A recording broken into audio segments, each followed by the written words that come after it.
Bueno, ante todo, agradecer vuestra presencia.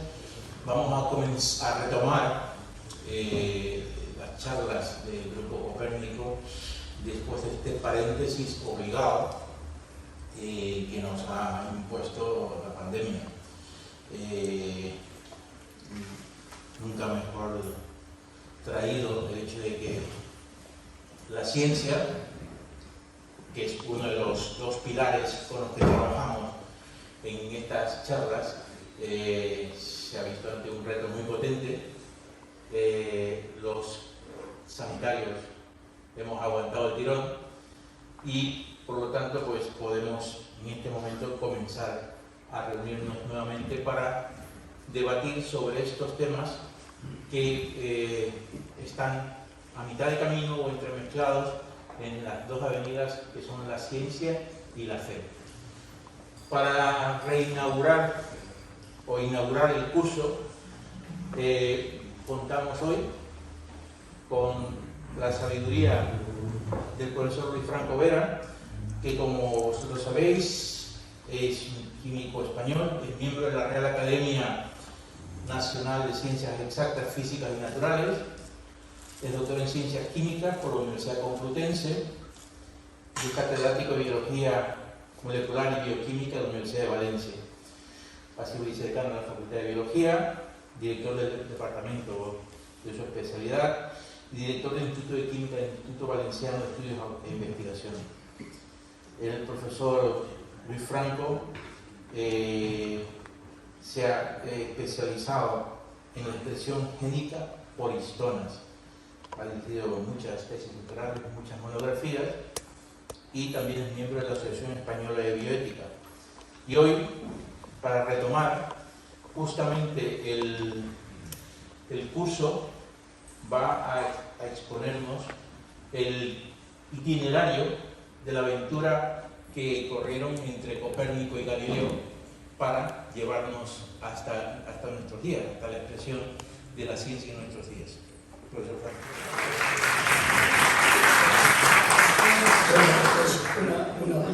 Una lucha con la técnica, más que otra cosa. Vamos a intentar, sí, hacerle caso a Macu, bajar, a ver si con eso seguimos funcionando bien.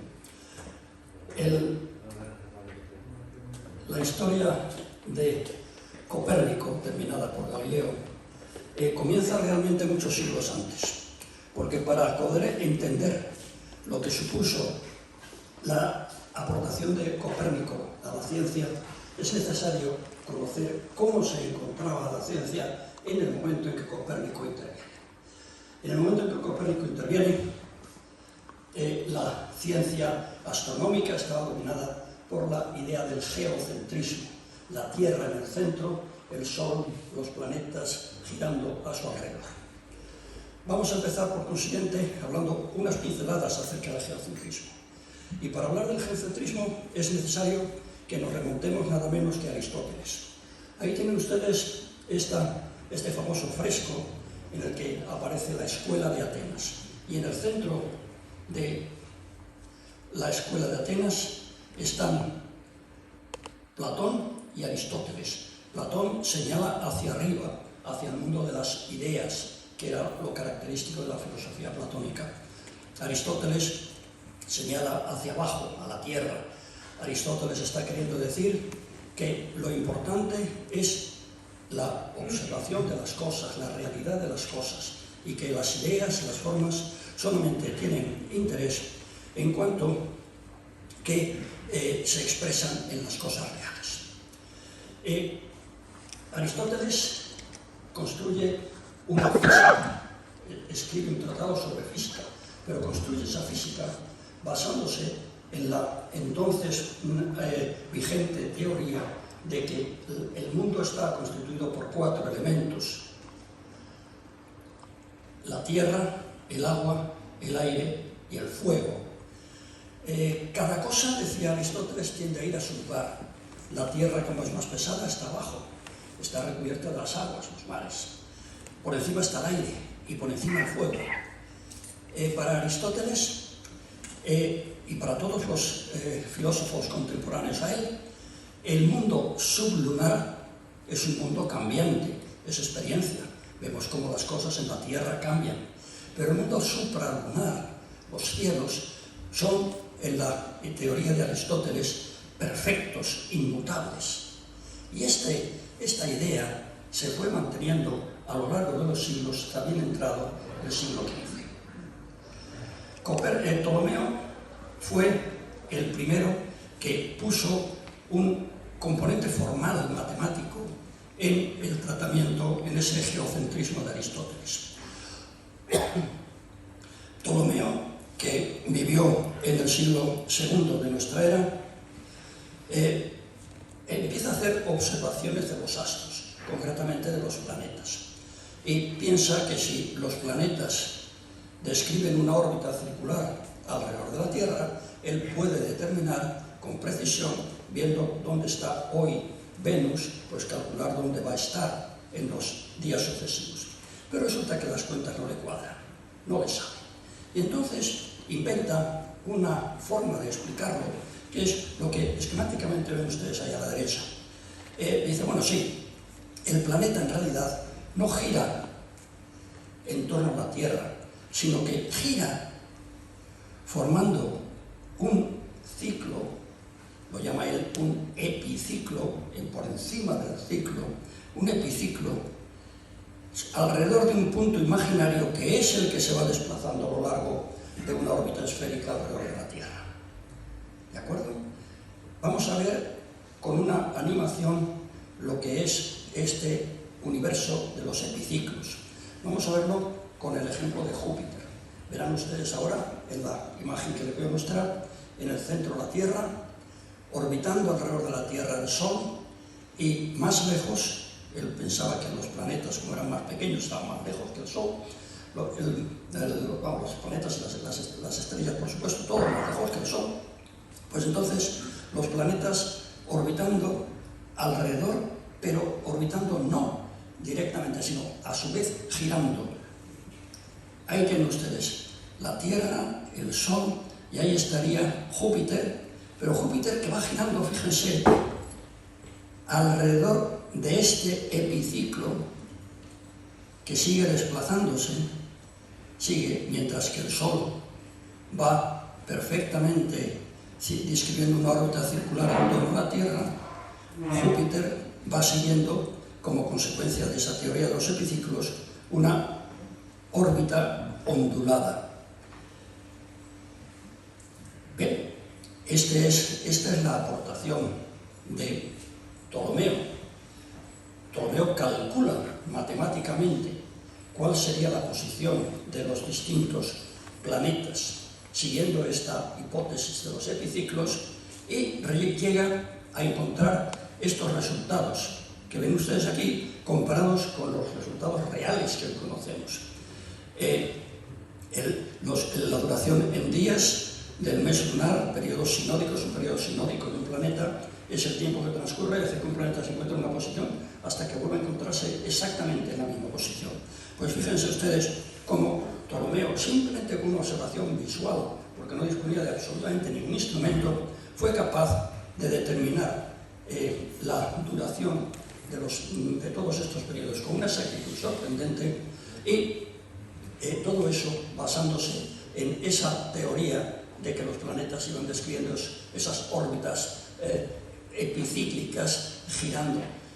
Bueno, nos queda preguntar, ¿Ptolomeo se creía realmente que los planetas iban describiendo esas órbitas? Posiblemente no, pero él lo utilizaba como un método de cálculo, como una manera para calcular el tiempo que tardaban y ven cómo les cuadraba perfecta. Esta hipótesis de los epiciclos perduró a lo largo de toda la Edad Antigua y de la Edad Media. Pero llegamos al tiempo de Copérnico. Copérnico nace en 1473, muere en 1543, lo tenemos a caballo entre el siglo XV y el siglo XVI. Es importante que antes de entrar a describir la aportación de Copérnico, veamos cuál era el ambiente de la ciencia en aquel momento. De entrada, ya sabemos que se admitía como una verdad cierta, el geocentrismo. Se admitían los epiciclos de Ptolomeo, sino como un movimiento real de los planetas, sí como algo que permitía hacer unos cálculos muy exactos de la posición que estos planetas ocupaban. Pero además nos interesa saber otras cosas. Por supuesto, existía la cosmología y la física, dos disciplinas que se consideraban como perfectas, por decirlo así. Eran las que podían describir los fenómenos según sus causas. Eran unas ciencias perfectas, con muchos puntos en común, mientras que por otro lado estaban la astronomía y las matemáticas, que también tenían muchos puntos en común, pero que para la opinión, para la mentalidad de la época, eran unas ciencias inferiores, mientras que la cosmología y la física podían estudiar realmente las causas de los fenómenos que se observaban. La astronomía y las matemáticas únicamente podían describir su apariencia. Daba la sensación de que Venus hacía estas órbitas, pero bueno, en la realidad a lo mejor es otra cosa, pero no salen bien los cálculos y eso es lo que hacen las matemáticas. Cosmología y física formaban como una unidad que se llamaba la filosofía natural y en la cual había una primacía del razonamiento deductivo. El razonamiento deductivo que Aristóteles, con su lógica, había establecido perfectamente, la construcción de los silogismos. Pero claro, todos ustedes reconocerán que si hacemos un razonamiento perfecto, lógicamente, pero partimos de una premisa falsa, vamos a llegar a una conclusión falsa. Claro, en la época de Ptolomeo partían de la premisa indiscutible de que había 4 elementos, de que la Tierra estaba en el centro, y de ahí sacaban conclusiones. Eso lo hacía la filosofía natural.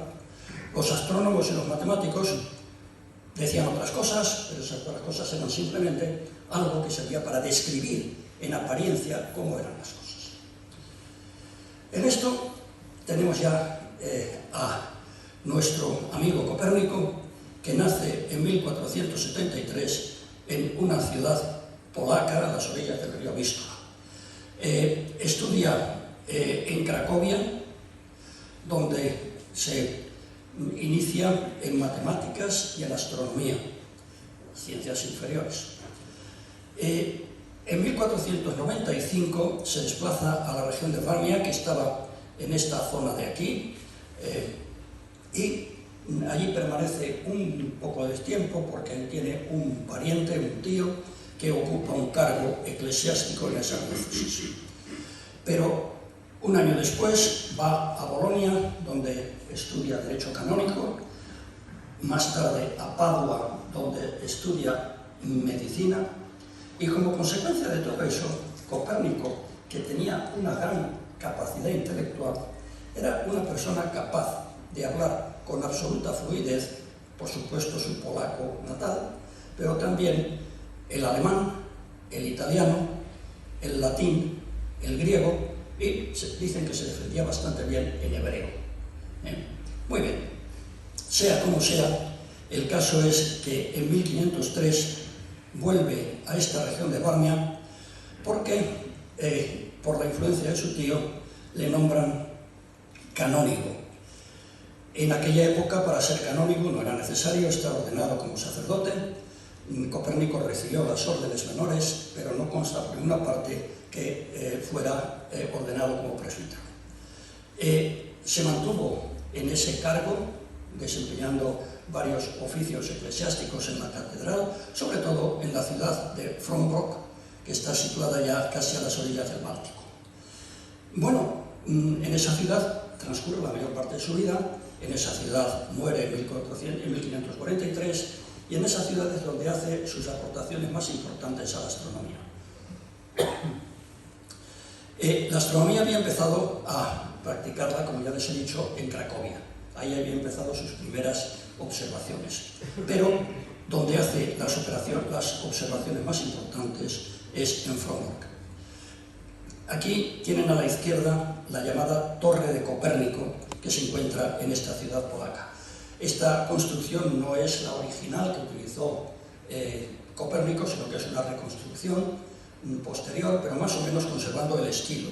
En lo alto de la torre tenía una terraza donde hacía las observaciones astronómicas, observaciones que vemos en ese cuadro famoso de Jan Matejko, donde se ve a Copérnico observando el firmamento, y, curiosamente, ese cuadro lo titula Conversaciones con Dios, porque Copérnico, ya les he dicho que era canónigo, era además un buen cristiano, y él consideraba que contemplar el firmamento, contemplar todos los astros, contemplar el movimiento de los astros, era al mismo tiempo estar contemplando a Dios.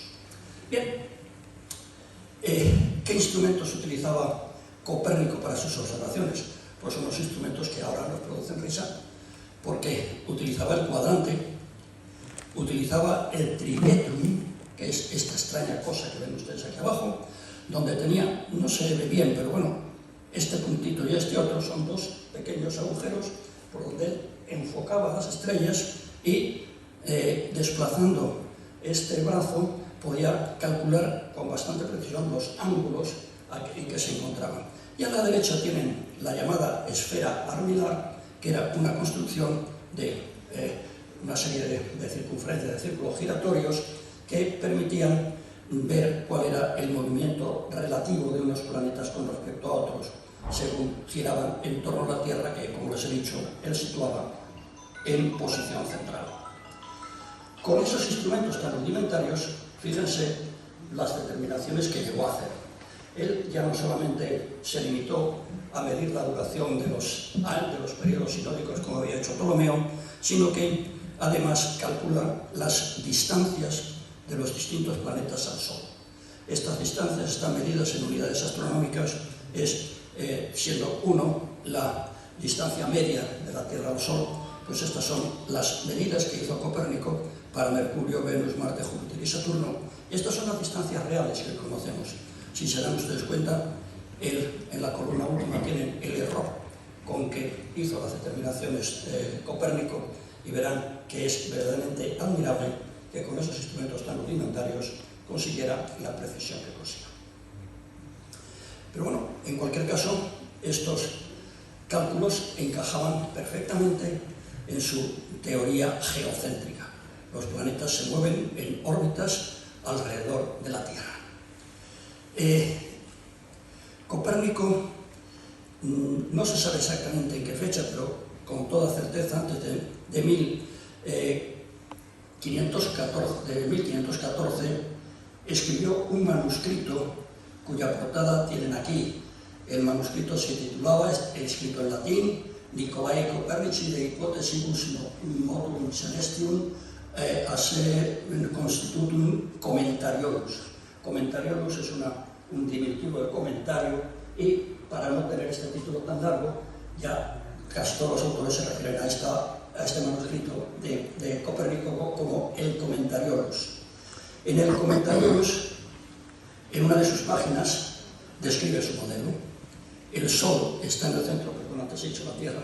El Sol está en el centro y la Luna, la Tierra, los demás planetas orbitan alrededor del Sol, la Luna alrededor de la Tierra.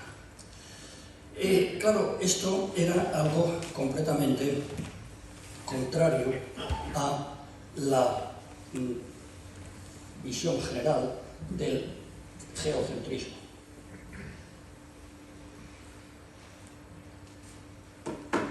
Era un golpe muy fuerte a la teoría mantenida desde hacía tantos siglos de que la Tierra estaba en el centro. No, Copérnico insiste en que es el Sol el que está en el centro. En este Commentariolus no introduce absolutamente ningún cálculo matemático, pero los cálculos matemáticos los estaba haciendo, y llega a elaborar completamente su modelo, de manera que en 1531 tiene terminado un libro que incluye no solamente esa teoría heliocéntrica, el Sol en el centro y la Tierra y todos los planetas girando en su torno, sino que también incluye una serie de cálculos matemáticos y una serie de tablas para localizar los distintos astros. En 1533 hace una explicación de este heliocentrismo ante la curia romana. El Papa entonces era Clemente VII. Parece que fue muy bien acogido todo el tratamiento de Copérnico por la curia romana, y incluso el Papa le hizo un regalo en agradecimiento por el trabajo que estaba haciendo. Pero Copérnico no se acaba de decidir a publicarlo. No se acaba de decidir porque sabía que en su publicación, cuando llegara al dominio del gran público, cuando digo gran público, me refiero al gran público inteligente de la época, por una parte personajes eclesiásticos, por otra parte los científicos, pues que eso iba a causar un cierto malestar, porque era abandonar una teoría que se venía manteniendo desde hace muchos siglos. Copérnico no se atrevía todavía a publicarlo, a pesar de que había recibido esa aprobación por parte del Papa. Incluso el cardenal Schöber, que era entonces el superior de la orden de predicadores, de los dominicos, anima a Copérnico a que publique su libro, pero hasta que aparece un personaje que se llama Reticus, que era un discípulo antiguo de Copérnico, este es el que se decide a publicarlo y lo consigue publicar en 1543. Esta es la portada del libro de Copérnico, La revolución del orbe celeste.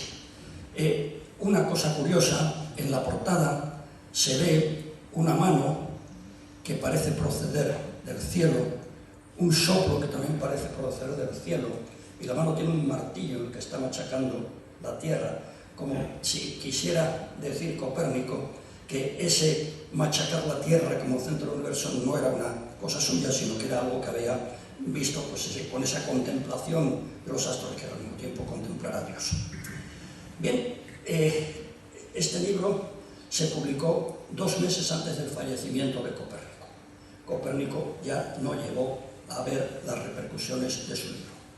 Pero además, en la publicación ocurrieron un par de circunstancias. Aparece un personaje, es Andreas Osiander. Andreas Osiander es un clérigo luterano, pero muy buen amigo de Copérnico. Entonces, Andreas Osiander le entra un poco de miedo de pensar que Copérnico, su amigo, pueda plantearse problemas por la publicación de esta obra. Y escribe un prólogo a la obra en el que dicen, fíjense, estas hipótesis no tienen que ser verdaderas ni siquiera probables, basta con que permitan un cálculo consistente con las observaciones. O sea, está diciendo que bueno, eso de que la Tierra gira en torno al Sol, pues, es algo que permite explicar una serie de cosas, pero no tiene por qué ajustarse a la realidad. Era como irse un poquito a la idea anterior. No era esa la intención de Copérnico, ni mucho menos, porque Copérnico había redactado un prólogo para su obra, y ese prólogo decía todo esto que ven ustedes ahí, que no voy a leerles, pero sí que quiero que se fijen en 3 o 4 detallitos, sobre todo al final, donde dice, las matemáticas se escriben para los matemáticos. O sea, que el que no entienda estas cosas es que no es matemático. Si alguno no entiende lo que digo de este libro, no se preocupe, que es que no es matemático. Luego, si mi opinión no me engaña, les parecerá a esos que lo entienden que aportan algo a la república eclesiástica cuyo principado tiene ahora su santidad. Con lo cual, trata también de quedar bien con el Papa. ¿Cuáles fueron las...? Bueno, perdón. Es importante que Copérnico establece que hay una unidad entre la astronomía y la cosmología. Si ustedes recuerdan, la mentalidad de la época era que la astronomía y la matemática eran unas ciencias auxiliares que describían la apariencia de la cosa, lo que describía la realidad de la cosmología, y Copérnico insiste en que hay una unidad, o sea que lo que él está diciendo es verdad, es así, no es que parezca que es así, sino que es así. Y luego, además, eso, si sacan algo en limpio, pues verán cómo eso favorece a la república eclesiástica, es decir, que hace un bien a la cristiandad.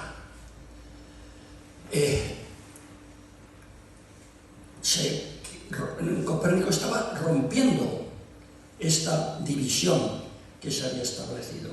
Esto es muy importante porque el giro copernicano no solamente en el sentido de decir que no es la Tierra el Sol el que gira alrededor de la Tierra, sino la Tierra el que gira alrededor del Sol, sino que hay otro giro en cuanto a la manera de entender la ciencia.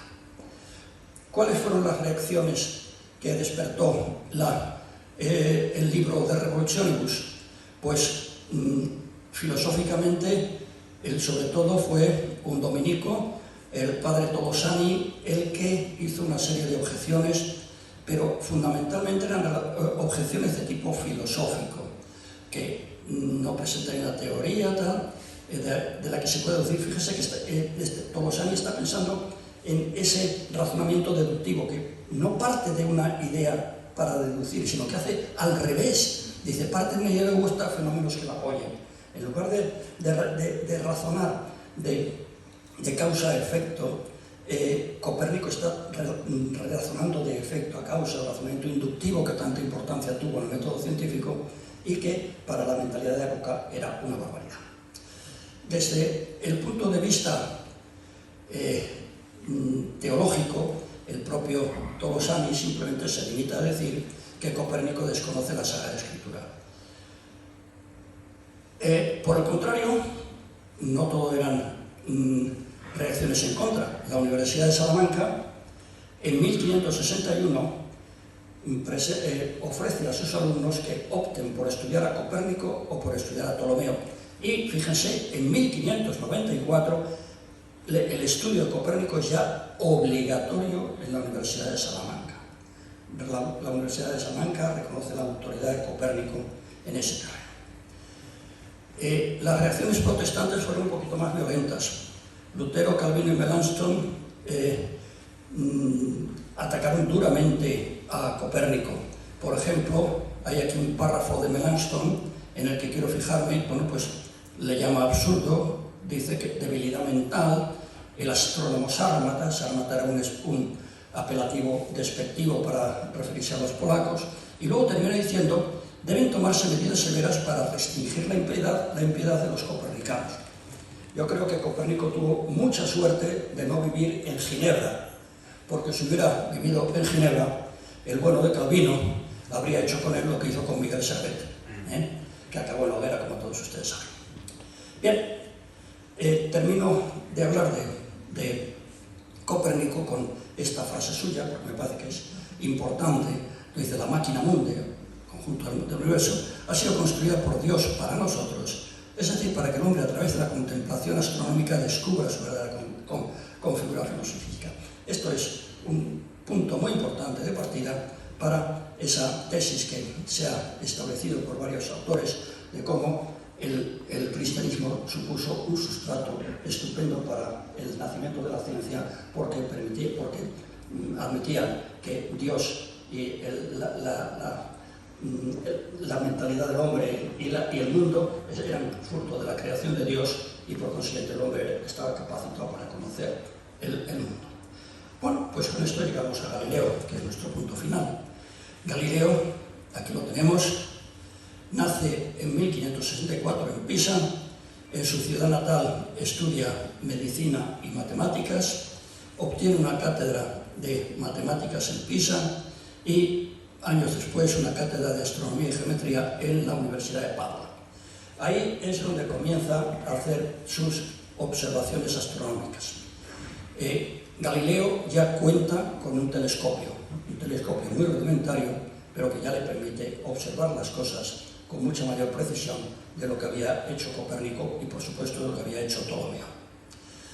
Entre esas observaciones destaca, por ejemplo, el que por primera vez encuentra la irregularidad de la Luna.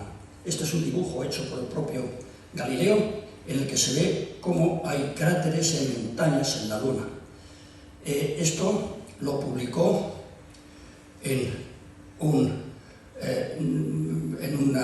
lo publica en un libro que causa también un cierto disgusto y provoca una reacción contraria por parte de los aristotelianos, digamos, que decían que el mundo supralunar, que el mundo por encima era perfecto, y el que la Luna no fuera una esfera perfecta, sino que tuviera irregularidades, chocaba un poquito. Ahí empieza Galileo a ganarse enemigos. Pero Galileo era un hombre ambicioso y procura ganarse amigos. Y, por ejemplo, se fija en Florencia, donde está el gran duque Cosme de Médicis y pretende irse a su servicio, ponerse bajo su protección. Y para ello se le ocurre una forma curiosa. En sus observaciones astronómicas, Galileo llega a descubrir los satélites de Júpiter. Y a los satélites de Júpiter los denomina Medicea Sidera, astros medíceos, es decir, que lo bautiza con el nombre del duque, del conde de Médicis. Esto efectivamente surtió efecto y en 1910 el duque de Toscana le nombra primer filósofo de la corte de Florencia. Había conseguido no solamente el ponerse bajo la protección del duque, sino también el subir de ser un vulgar astrónomo y matemático a ser un filósofo. Ya estaban en la parte más alta de la ciencia de entonces. Y entonces ahí también le hacen miembro de la Academia de Lincei, que es pues como quizá la academia de ciencias más antigua del mundo, que está en Roma, sigue denominándose así, Academia de los Linces, y en ese año también descubre las manchas solares, otra barbaridad para la mentalidad de la época. El mundo solar parecía perfecto, inmutable, pues no, tenía manchas.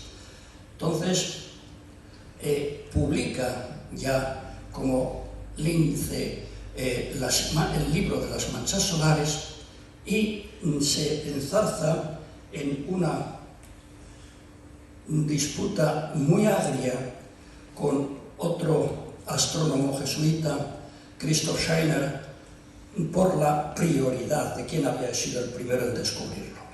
Es una disputa que le hizo ganarse muchos enemigos, no solo del padre Scheiner, sino también de otros simpatizantes con él.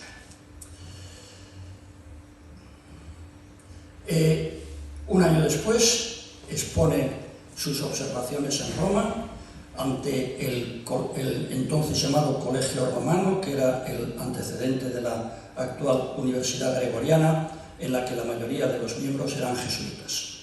Expone esas observaciones y le llegan al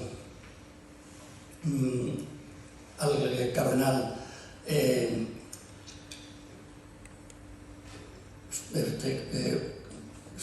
¿cómo se llama?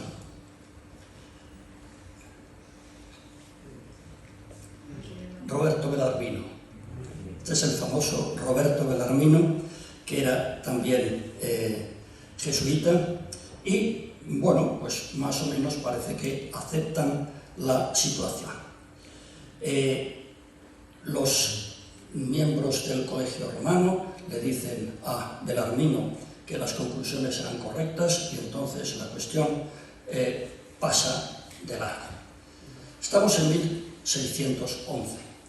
Muy pronto va a empezar el llamado caso Galileo.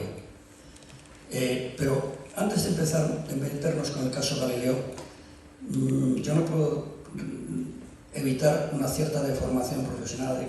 La mayor parte de mi vida la he dedicado a dar clases en la universidad.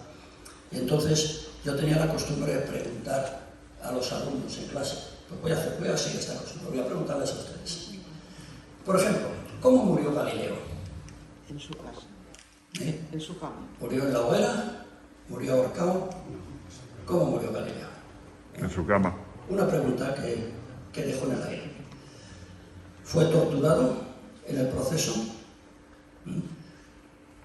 Hay respuestas afirmativas, respuestas negativas, veremos después qué pasa. ¿Fue condenado como hereje?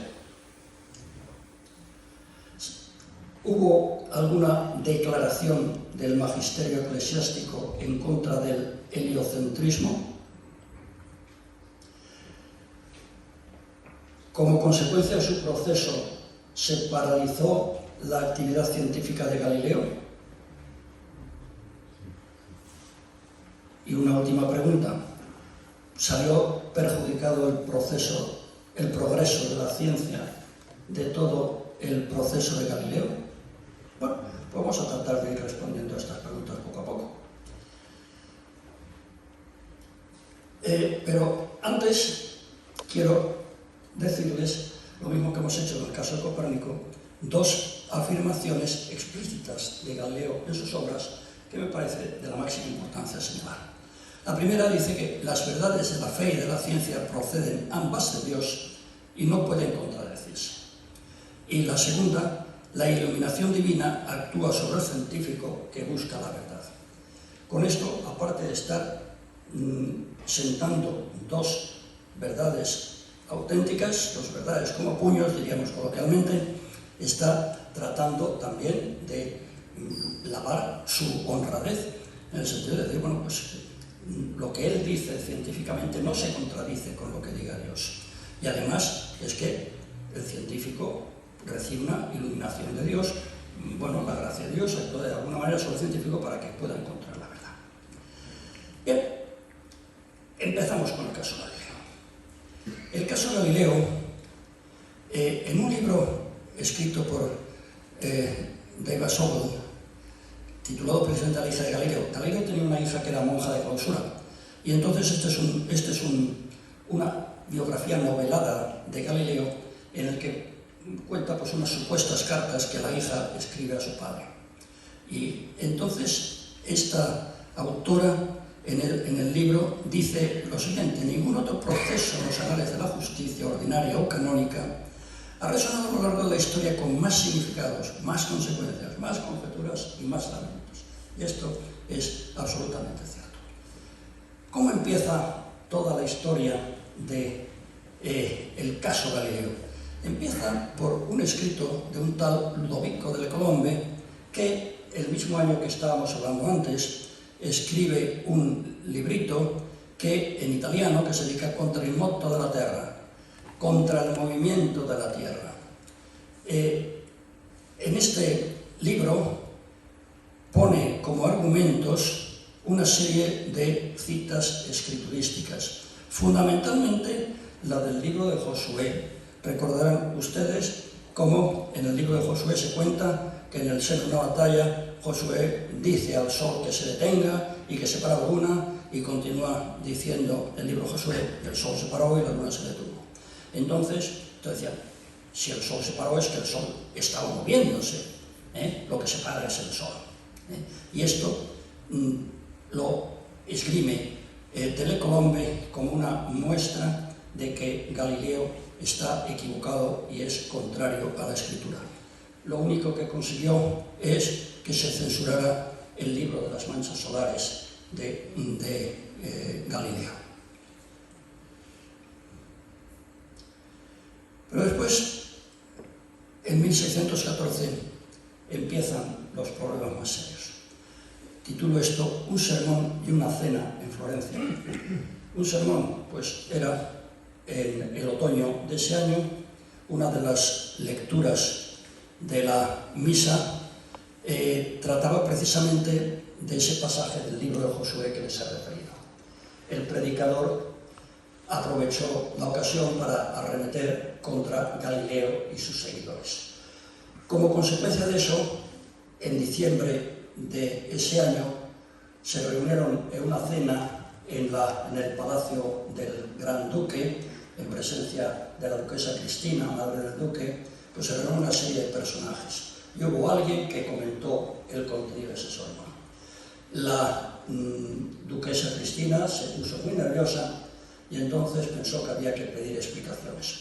Asistían a la cena Benedetto Castelli, que era un benedictino muy amigo de Galileo.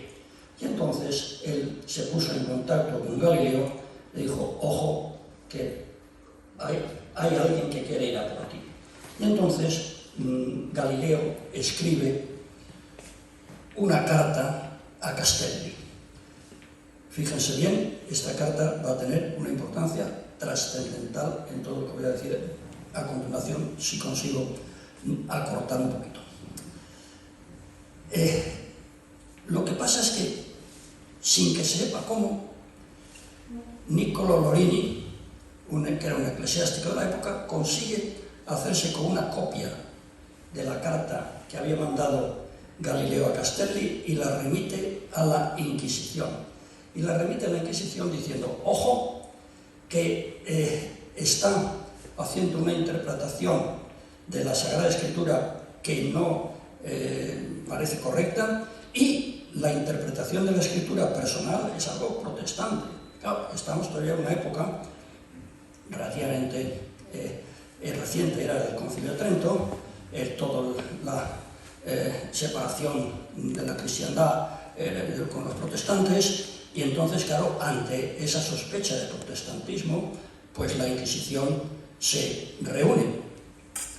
Galileo se entera de que se está tramando algo ya a un alto nivel contra él, y entonces, a través de un amigo suyo, el arzobispo Dini, envía una copia de la carta a la Inquisición para que la tengan en cuenta.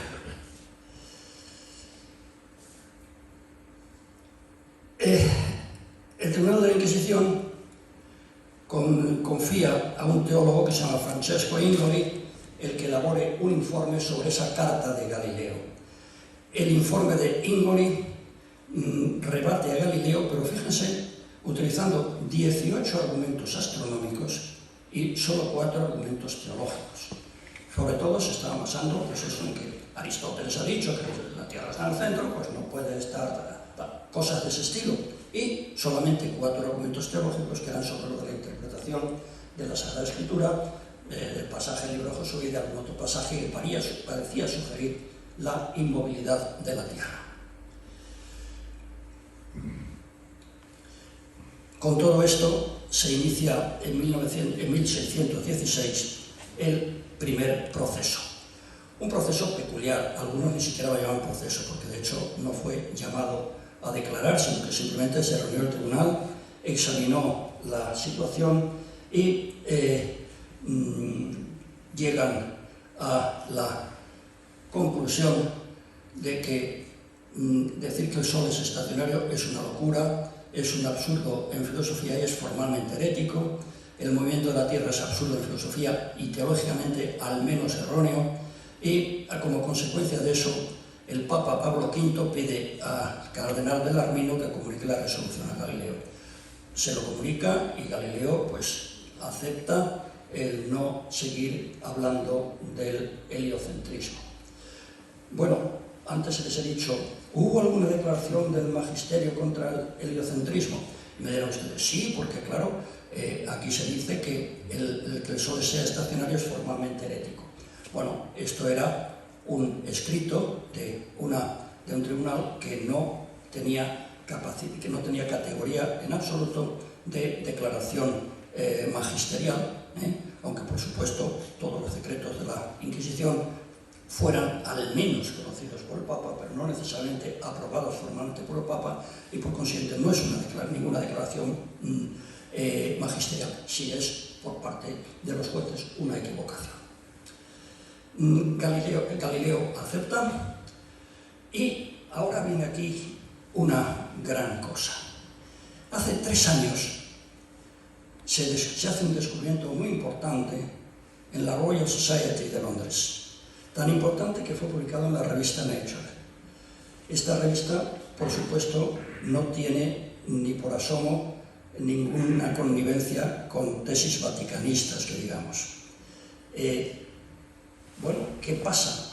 ¿Qué es lo que se descubre que merece una publicación en la revista Nature con el título ese de que una carta perdida de Galileo revela que trató de esquivar la Inquisición? Pues lo que ocurre es que, les he dicho antes, fíjense en esta carta que es muy importante. La carta que escribe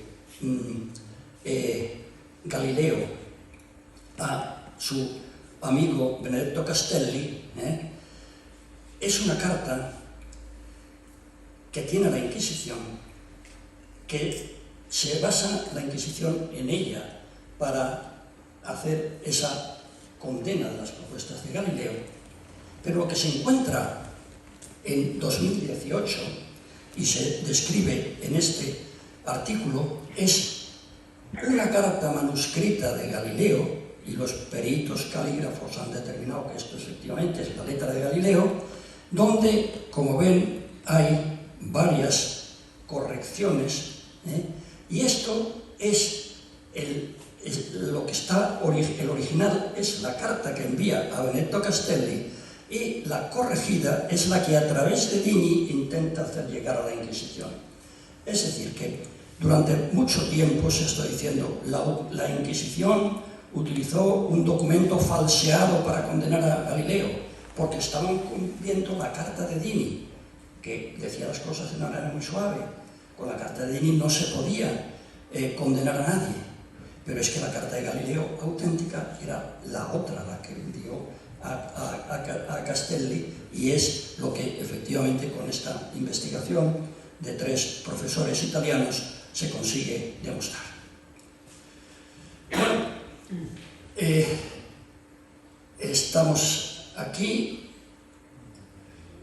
y entonces después del primer proceso, cuando ya Galileo ha aceptado no enseñar el copernicanismo, muere el Papa Pablo V y es elegido Maffeo Barberini con el nombre de Urbano VIII.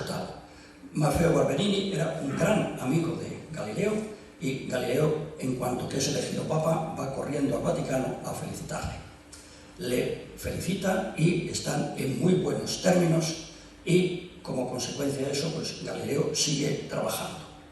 Escribe Il Saggiatore en 1623, el ensayador sería. Es una obra muy importante desde el punto de vista científico, porque en esa obra describe lo que es el método científico tal como lo conocemos en la actualidad. Es un libro que está dedicado al Papa Urbano VIII, y ahí arriba está precisamente el escudo de los Barberini para tratar de halagar al Papa. He dicho que es un libro muy importante porque escribe el método científico, pero lo que pasa es que la línea argumental fundamental del libro es un ataque rotundo, brutal, a un jesuita, Orazio Grassi, que había descrito en un libro una cosa sobre los cometas. Y entonces Galileo pone al bueno de Grassi fatal. Y claro, eso suscita, Galileo se va creando enemigos, y se crea enemigo de Grassi y de todos los que trabajaban con él, porque en el libro este no escatimó las censuras, los reproches a la mala práctica científica de Grassi. Pero lo peor que le ocurre a Galileo es que en 1632 publica este libro, El Diálogo.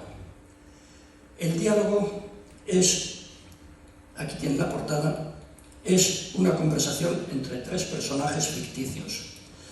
Uno que se llama Salviati, que es un defensor del copernicanismo.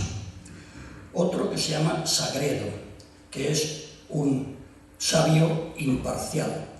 Y un tercero que se llama Simplicio, que es defensor del geocentrismo. El mismo nombre ya indica por dónde van los tiros. En los razonamientos de Simplicio siempre hace argumentos con poca lógica, de mala forma, pero lo peor de todo es que pone en boca de Simplicio unas cosas que había dicho el Papa Urbano VIII, con lo cual el Papa, que hasta entonces había estado en muy buena relación con él, porque eran amigos desde antes de la elección, lógicamente se enfada. A los enemigos de Galileo les falta tiempo para decir al Papa, fíjese su santidad, que este hombre está arremetiendo contra tal. Bueno, y entonces eso hace que se inicie el segundo proceso contra Galileo. En ese proceso, sobre todo, se acusa a Galileo de no haber cumplido la promesa que había hecho en el primer proceso. había prometido no seguir difundiendo el copernicanismo, y el libro, el diálogo, ponía en ridículo a los que no defendían el copernicanismo. Y entonces esa es la causa fundamental por la que Galileo es encausado. En este proceso no se tortura a Galileo. Galileo sufrió, lógicamente, porque ya era mayor, los inconvenientes de tener que desplazarse desde Florencia a Roma, que en aquella época, y para una persona ya de una cierta edad, pues era muy molesto. No estuvo quizá una noche solo encarcelado en la cárcel de la Inquisición, porque el resto del tiempo que duró el proceso se le permitió vivir en las dependencias de uno de los arzobispos que formaban parte del tribunal. ¿Qué más cosas? No se le condenó como hereje. Sí que hubo una sentencia. Esa sentencia decía que era sospechoso de herejía, nada más. Se le condena a prisión, pero una condena a prisión, fíjense, el proceso, la sentencia se emite el día 22 y el día 23 se le conmuta la sentencia de prisión por la de, ¿cómo se dice?, prisión domiciliaria o reclusión domiciliaria. De momento, él vive en la residencia del arzobispo y en la residencia del arzobispo de Siena, y poco tiempo después se le permite ir a vivir a Arcetri, donde tenía él una villa en el campo, y en esa villa permaneció hasta el resto de sus días. O sea que para todo lo demás pasó una noche en la cárcel de la Inquisición, no fue torturado, nada por el estilo. No fue condenado como hereje, simplemente se dijo que podía ser sospechoso de herejía. No se le impidió continuar investigando. De hecho, una de sus obras más importantes, un libro sobre mecánica, se publicó en 1638 y 4 años más tarde falleció. Uno de sus discípulos, Vincenzo Viviani, que estuvo cuidándole en sus últimos tiempos, decía aquí, relataba de esta manera el cómo murió. Señalo pues que tenía los achaques que trae consigo una edad tan avanzada, sobre todo cuando se ha consumido en mucho estudio de vigilia, tuvo una fiebre que fue consumiendo tal, y murió con firmeza filosófica y cristiana a los 77 años de edad, que para aquella época estaba bastante bien. Bueno, pues este es el final del asunto Galileo, del caso Galileo, en el que influyeron muchas cosas. Influyó, por supuesto, influyeron la personalidad de Galileo. Ya hemos visto que tenía una extraña habilidad para irse ganando enemigos por todas partes. Influyeron las controversias geocentrismo, heliocentrismo. Influyeron acontecimientos teológicos contemporáneos, pues claro, el protestantismo, el Concilio de Trento, la Contrarreforma, etc. Influyó la interpretación de la Sagrada Escritura, que se hacía de una manera que en la actualidad ya se ha superado. Influyeron también las dificultades del Papa Urbano VIII, ahí ponemos VII VIII, que no solamente estaba incómodo por lo que había dicho Galileo por boca de Simplicio, sino también porque el Urbano VIII lo pasó muy mal durante su pontificado. Estaba en pie la guerra de los 30 años, tuvo grandes dificultades económicas porque el ejército del Papa participaba en la guerra, tuvo dificultades cuando con Francia, que parecía que se ponía de parte de los protestantes, etc. O sea que tuvo dificultades por todos los lados y el Papa se veía que estaba pues un poquito con baja capacidad de reacción, sobre todo cuando había algunos que le acusaban que era muy débil para perseguir a los herejes, y entonces trataba de reaccionar como podía. Bueno, concluimos. ¿Quiere esto decir que los que juzgaron a Galileo lo hicieron todo bien? No, efectivamente hubo un error en el teólogo índole que fue el determinante de la condena, de la resolución del proceso del 16. Hubo también malentendidos en la forma de entender la palabra hipótesis, porque Galileo lo entendía en el sentido que actualmente entendemos los científicos, y los cardenales, al menos al principio Borromeo, pues parecía que la entendía en el sentido de una cosa que no tenía por qué ser verdad, sino simplemente era para cubrir las apariencias. Todo eso influyó. Pero claro, la última pregunta: ¿se detuvo la actividad científica de Galileo? Ya hemos visto que no. ¿Se paralizó el progreso de la ciencia? Pues la ciencia siguió avanzando. Newton, Kepler siguió después, Newton a continuación, y bueno, y así hasta nuestros días. Si hay algún perjudicado, pues ha sido la Iglesia, que se ha aprovechado el proceso de Galileo para atacar duramente a la ciencia, a la Iglesia, tratándola de presentar como contraria al avance de la ciencia. El Papa Juan Pablo II, al poco tiempo de su elección, pues propuso profundizar en el examen del caso de Galileo, y efectivamente hubo una comisión que se reunió y que terminó sus trabajos en 1900, no me acuerdo exactamente en qué año, y bueno, pues ahí no hubo una revisión del proceso, porque no era procedente, sino simplemente se pidió perdón, como luego hizo públicamente el Papa en ese acto del jubileo del 2000, pidió perdón pues por los sufrimientos que se podían haber causado, los sufrimientos que eran debidos pues, a la incomodidad de ser procesado, al tenerse que trasladar de un sitio a otro, pero no a que fuera maltratado físicamente por la Inquisición. Y por mi parte, con esto termino, pidiendo disculpas por haber alargado un poquito.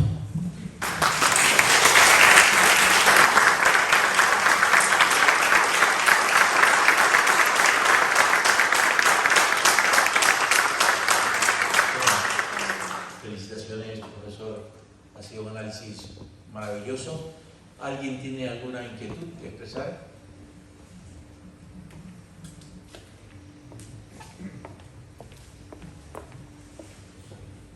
Buenas noches, profesor Franco, y gracias por su exposición. ¿Nos podría comentar un poco sobre la amistad entre Giordano Bruno y Galileo? Pues ¿Algún detalle al respecto?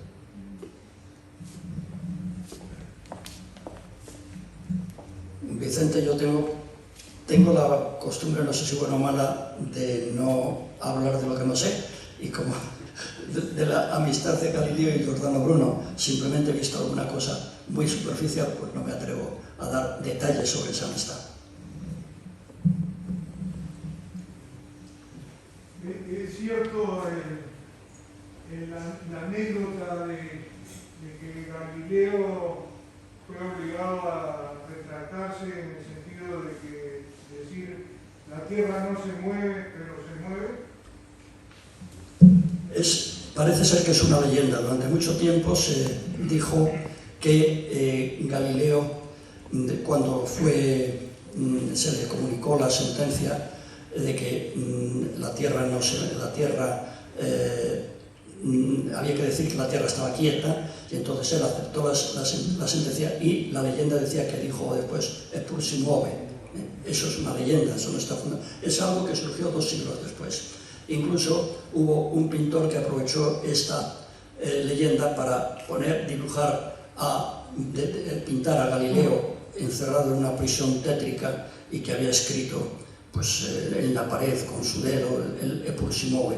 Pero eso es totalmente infundado.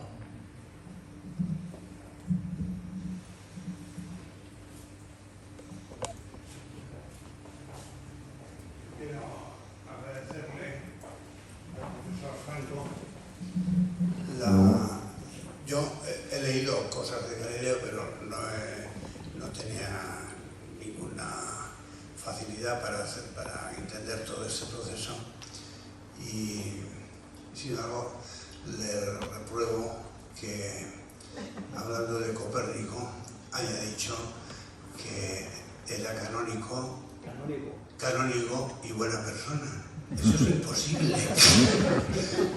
Pero vamos, sobre todo, aparte de esta tontería, lo que quería decir yo es que, hombre, que esto es una intervención, una sesión sobre un tema científico con un desarrollo histórico interesantísimo y aclaratorio. A mí es una sugerencia para los que conformáis el grupo Copérnico de que se pudiera dar cabida a alguna sesión de tipo histórico sobre los temas que se están redescribiendo en estos momentos. O sea, sobre revisionismo. Sobre revisionismo. Sí, el revisionismo actual vigente. Pues lo tendremos en cuenta. Bueno, yo creo que un poco la conclusión que yo saco es que el problema de Galileo fue esencialmente un tema personal de irse haciendo enemigos, más que nada, ¿no? Y yo creo que, hombre, sirva estas posibilidades para reivindicar el valor que tenían los científicos hace 400 años y 500 años. Es decir, yo estoy viendo que el 19 de septiembre comenzó a erupcionar el volcán de la isla de La Palma y dijeron, hay 11 millones de metros cúbicos de magma, y ya va por 100 millones, y tiene toda la tecnología de la ciencia. Y ha desbarrado, pues, en un mes, un montón, han ido aumentando, y entonces, claro, que también es muy difícil de hacer ciencia, pero que esta gente tenía un poderío que ya quisiéramos nosotros, con unas herramientas. Una jornada. Muy bien. Bueno, si no hay más preguntas, agradeceros vuestra presencia y convocaros para después de un mes aproximadamente en que tendremos otra sesión del grupo Copérnico. Gracias.